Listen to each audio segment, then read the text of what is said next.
You, John Fitzgerald Kennedy, do solemnly swear I, John Fitzgerald Kennedy, do solemnly swear that you will faithfully execute the office of President of the United States that I will faithfully execute the office of President of the United States and will, to the best of your ability, and will, to the best of my ability, preserve, protect, and defend the Constitution of the United States. preserve, protect, and defend the Constitution of the United States. So help you God. So help me God.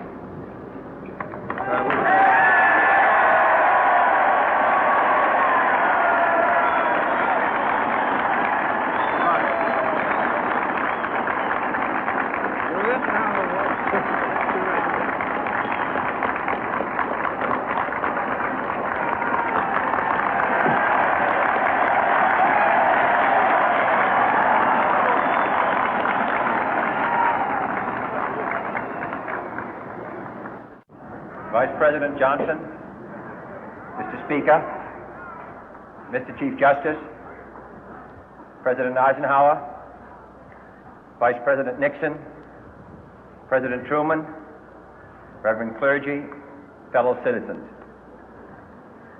We observe today not a victory of party, but a celebration of freedom, symbolizing an end as well as a beginning, signifying renewal as well as change. For I have sworn before you and Almighty God the same solemn oath our forebears prescribed nearly a century and 3/4 ago. The world is very different now, for man holds in his mortal hands the power to abolish all forms of human poverty and all forms of human life. And yet the same revolutionary beliefs for which our forebears fought are still at issue around the globe. The belief that the rights of man come not from the generosity of the state, but from the hand of God. We dare not forget today that we are the heirs of that first revolution. Let the word go forth from this time and place to friend and foe alike that the torch has been passed to a new generation of Americans born in this century, tempered by war, disciplined by a hard and bitter peace, proud of our ancient heritage, and unwilling to witness or permit the slow undoing of those human rights to which this nation has always been committed and to which we are committed today at home and around the world.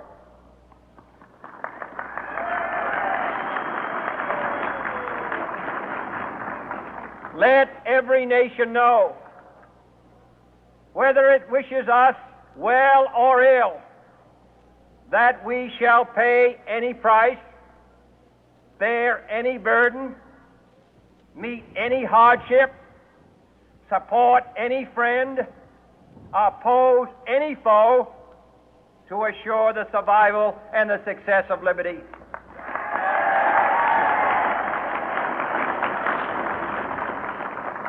This much we pledge and more.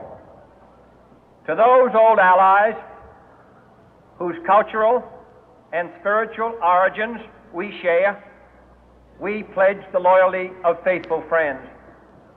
United, there is little we cannot do in a host of cooperative ventures. Divided, there is little we can do, for we dare not meet a powerful challenge at odds and split asunder. To those new states whom we welcome to the ranks of the free, we pledge our word that one form of colonial control shall not have passed away, merely to be replaced by a far more iron tyranny. We shall not always expect to find them supporting our view, but we shall always hope to find them strongly supporting their own freedom, and to remember that in the past, those who foolishly sought power by riding the back of the tiger ended up inside.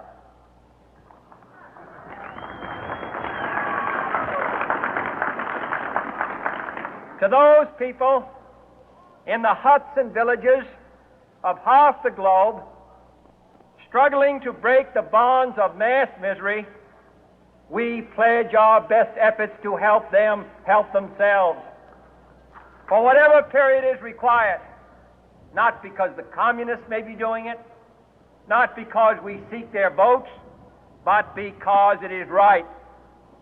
If a free society cannot help the many who are poor, it cannot save the few who are rich.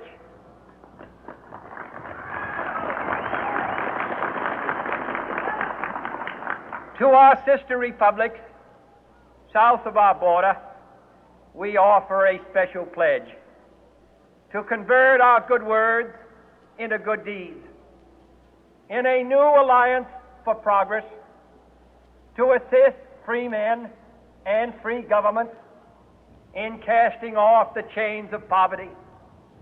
But this peaceful revolution of hope cannot become the prey of hostile powers.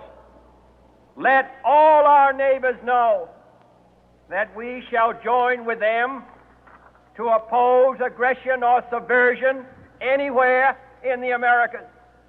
And let every other power know that this hemisphere intends to remain the master of its own house.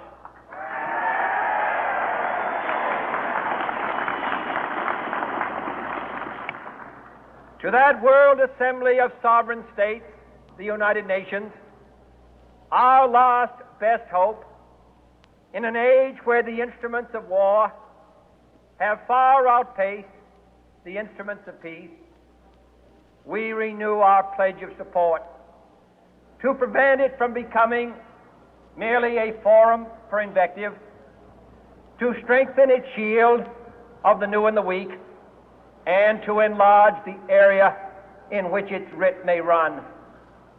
Finally, to those nations who would make themselves our adversary, we offer not a pledge, but a request that both sides begin anew the quest for peace. Before the dark powers of destruction, unleashed by science, engulf all humanity in planned or accidental self-destruction, we dare not tempt them with weakness, for only when our arms are sufficient beyond doubt can we be certain beyond doubt that they will never be employed. But neither can two great and powerful groups of nations take comfort from our present course, both sides overburdened by the cost of modern weapons, both rightly alarmed by the steady spread of the deadly atom, yet both racing to alter that uncertain balance of terror that stays the hand of mankind's final war. So let us begin anew, remembering on both sides that civility is not a sign of weakness, and sincerity is always subject to proof. Let us never negotiate out of fear, but let us never fear to negotiate.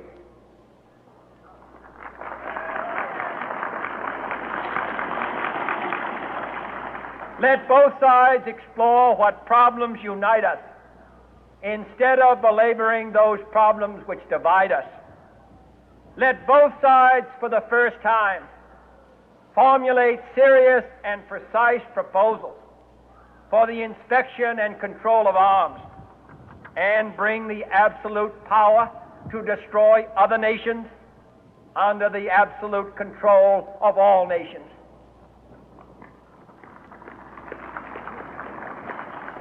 Let both sides seek to invoke the wonders of science instead of its terrors. Together, let us explore the stars, conquer the deserts, eradicate disease, tap the ocean depth, and encourage the arts and commerce. Let both sides unite to heed in all corners of the earth the command of Isaiah to undo the heavy burden and let the oppressed go free.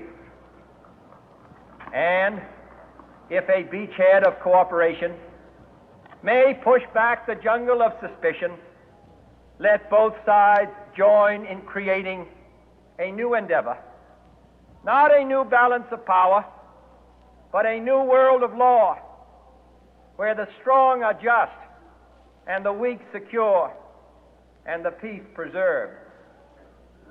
All this will not be finished in the first 100 days, nor will it be finished in the first 1,000 days, nor in the life of this administration, nor even perhaps in our lifetime on this planet. But let us begin.